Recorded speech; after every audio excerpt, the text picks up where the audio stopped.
Toby, sit. Yes. Hey, how's it going, bud? How's it going? Huh? How you doing? Yeah. So in today's video, I gotta talk to you guys about the fact that I'm gonna need to take a little bit of a break from YouTube. And I'm gonna do my very best to try to explain why. But first, release the Kraken!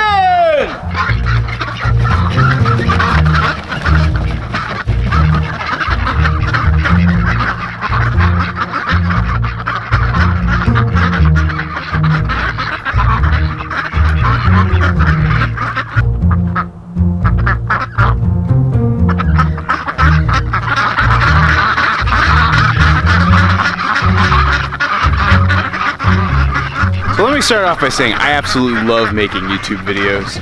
They are this incredible way for me to share what I love about this farm with the entire world. And they provide me with a creative outlet that I feel like internally I absolutely require. And getting to know this broad community and all the viewers out there and sharing comments and stories with you guys, God, it brings me so much energy and excitement, and I absolutely cherish it. But I do have to admit, making YouTube videos, especially making at least 2 YouTube videos a week, and especially making 2 YouTube videos a week that I like to edit and put a lot of thought and energy and effort into, is just a whole heck of a lot of work. And on top of having a full-time job and running a farm business and running a podcast and just trying to have some sort of time to spend with my wife, my family, my friends, I'm a person who has an incredibly short supply of time. And so the main reason that I'm taking this break is because I need a little bit more time right now in my life.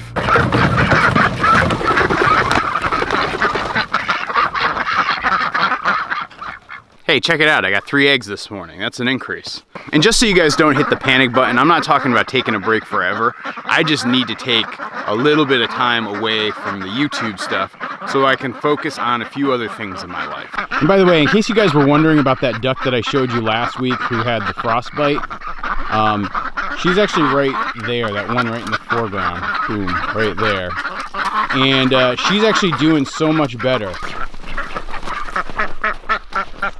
So yeah, she's doing really well. I've actually had a harder and harder time trying to catch her lately. And so I'm actually feeling pretty good about her chances of recovery. She is doing well.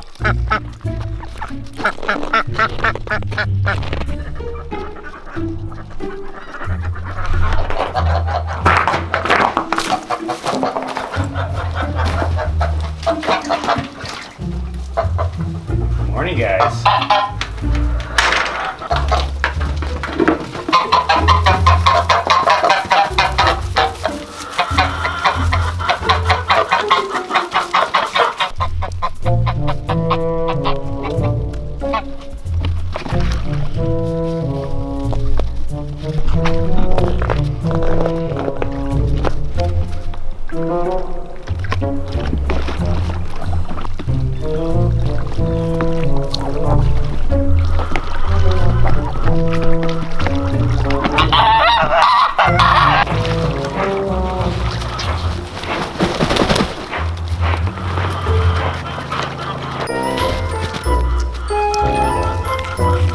Boiled greens, vegetable cuttings, rotten apple cores, all your favorites.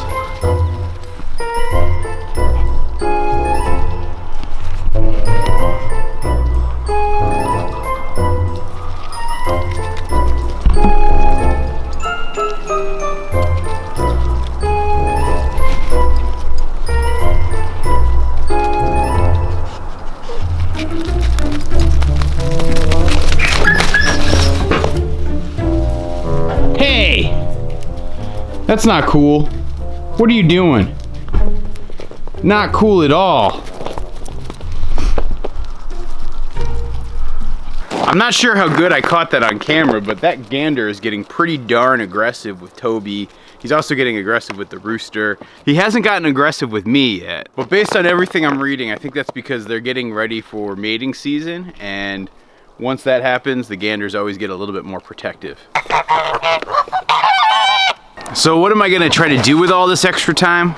Well, it amounts to really three things. Number one, I'm gonna spend some more time with my friends and family. You know, the day in and day out of running a farm, plus the day in and day out of making regular videos, it just eats up all of your free social time. And as we're entering into February right now, this is like the deadest time of year on the farm. The chores are pretty much an endless cycle of watering, feeding, and shoveling snow. It's just far too cold and snowy to want to do any outdoor projects. And if you don't believe me how boring it can be, go back to my videos for February 2019 and you'll see exactly what I mean. I gotta say, this thing was awesome. The only way I can describe it is it's like a snowmobile horse that's like an electric car. Or it's like a robot sled dog, if you will. You know, in the month of February, right, we're past that initial fun of winter, and we're not at the point where it's time to do maple sugaring. And so I find that I'm oftentimes really struggling to make videos in the month of February to begin with. And so I want to put that time to better use, and in a lot of ways, for me, that looks like spending the time with the people I love. You spend time with your family? Because a man who doesn't spend time with his family can never be a real man. But that's not the only way I'll be spending my time. By the way, a little quick impromptu chicken update for you guys. We finally named our chickens. And thanks to a lot of you who wrote in with this suggestion, this guy right here, for some obvious reasons, like the fact that he's the only rooster still walking around, Allison has named him Lucky. Isn't that right, pal? Huh? Isn't that right? Allison also gave the two hens names as well. So the lighter one is named Marguerite, and the darker one right over there, her name is Henrietta. So we got Lucky, Henrietta, Marguerite. And if we're really lucky this morning, I think Henrietta and Marguerite might have left us presents. Let's see.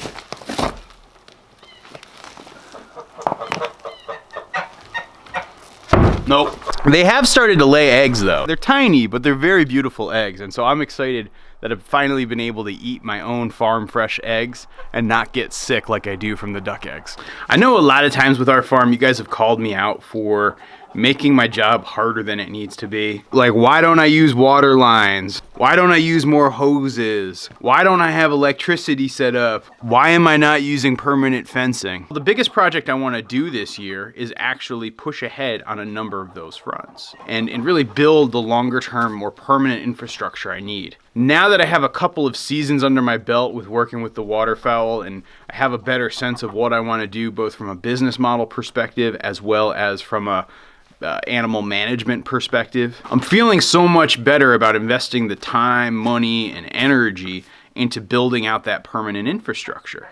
And right now I need some time to just sort of step back and look at things and look at what other farms are doing and look at some of the best practices and make some decisions so that I can actually have the setup that I need for the future. Because the summer of 2020 is going to be all about infrastructure on our farm and all about making our job easier and making our farm more scalable. So we can really grow the farm and do it in a way that's going to be sustainable from an economic perspective, as well as an emotional perspective, as well as an environmental perspective. And so I want to do the research, I want to do the work, and I want to get ready. And it's tough to do that when I'm so into the minutia of the day-to-day with the farm and making sure I have a video cut and making sure I have a video shot and doing all that stuff. And so I think just taking a little bit of a break and step back from that, it's going to help me significantly as I try to do some of this stuff.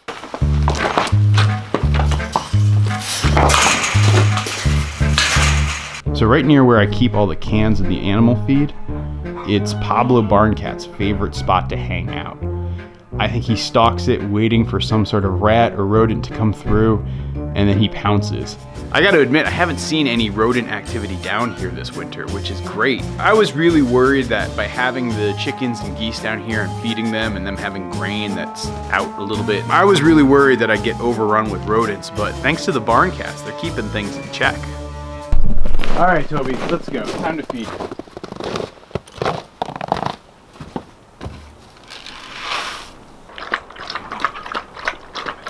And then the final thing that I'll be using that extra time for is this. Some of my favorite books of all time are the Harry Potter series and Charlotte's Web, the Encyclopedia Brown Mysteries, Mrs. Frisbee and the Rats of Nim, Redwall.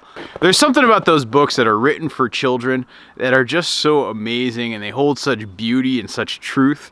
And I've always dreamed of one day writing a book like that of my own.